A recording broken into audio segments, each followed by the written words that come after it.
such over 500 yards, 6 straight games. How just impressed are you with that feat? Yeah, I mean, I think we did a lot of good things, and had a lot of yards, so I think there's a lot of positives in that. The biggest thing is we really talked about all year long with our guys is really it comes down to us. It comes down to our execution, and when we're executing, we're playing at a very, very high level. And then, when we don't, whenever we have penalties and drops and fumbles and those type of things, then we kind of put ourselves in jeopardy. So there's a lot of learning opportunities in there, but at the same time, a lot of really good execution. You just got to be more consistent. Big game, really.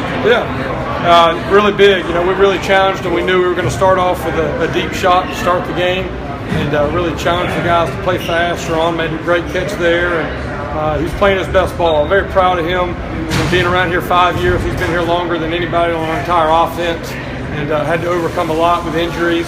And for him to be playing his best ball right here towards the end of the season, couldn't ask for anything better. So really pleased with the play. Inside that are typical in short yardage situations, but they did a good job. Early on in the game, I thought that we were getting a good push. As the game went on, they started battling and made it a little bit tougher inside, so we had to go to the perimeter a little bit to win the game. Coach Sweeney indicated that it was a big part of the game plan was to get Kelly in there with the Wildcat. Did that just go away with the first play fumble for him?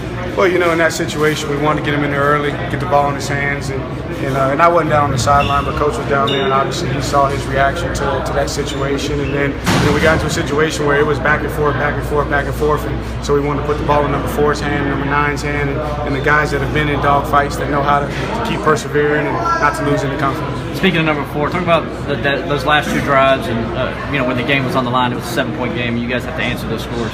Right. I mean, he just shows who he is, and that was the message at halftime. Because let's go be who we are. We take pride in executing well, and then when the game was on the line, we wanted the ball in number 4's hands, so we knew he was going to have to run a little bit, and he was going to have to throw it and get us in a good situation. That 4th and 2 at the start of the 4th quarter. You talk about that play call, and was that kind of lineup said, okay, we're coming here to win this thing now? Oh yeah, we knew that obviously the defense was they were going up and down the field a little bit, and we needed to buy up some more clock, so we really needed to convert there. And we didn't have much success on the previous play trying to go inside, so we knew that we'd have to give a presentation that would allow us to potentially get the ball on the perimeter. And we told Wayne watch the pitch in, and then go get the first down. After the first 14 points, you guys kind of slowed down a little bit, but then there was that drive where you really upped the tempo and you got scored. How important was that to get things going quickly? Oh, of course, man. Anytime we can play with tempo, but you also got to feel the course of the game too, and obviously you want to buy up as much clock and help the defense and rest those guys because they're playing a lot of guys over there that have to play a lot of snaps. And we started off and then we had the turnovers, and so we slowed ourselves down. We had the fumble, then we had penalties. I think there was two situations where we had the first down converted on 3rd down, and then we had a penalty that put us in a long yardage situation. And we knew that they had a really, really good plan for long yardage.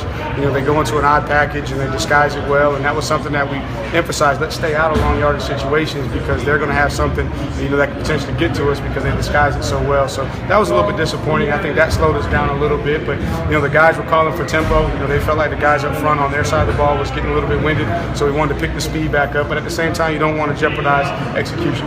The plan for Kelly, was it more Wildcat type situation where Watson's on the field, or were you guys wanting to get him some actual run the offense time? I think there was a little bit of both. I think it was going to start with because you don't want to take 4 off the field, especially early in the game. So it started out as a Wildcat. Hopefully we wanted to get him in there. We wanted to give our young guys an opportunity to play, but it didn't present itself, and we had to keep the number 1 guys in there and go win a ball game. And Wayne didn't run the ball very much early in the game. Was it something they were doing that was keeping you from calling his number? No, I think we came out. We wanted to come out and be aggressive. That's something that we started the game with a deep ball. It's something that we hadn't done in the past. We've been pretty conservative on our opening play calls. We wanted to be aggressive. We wanted to throw the ball.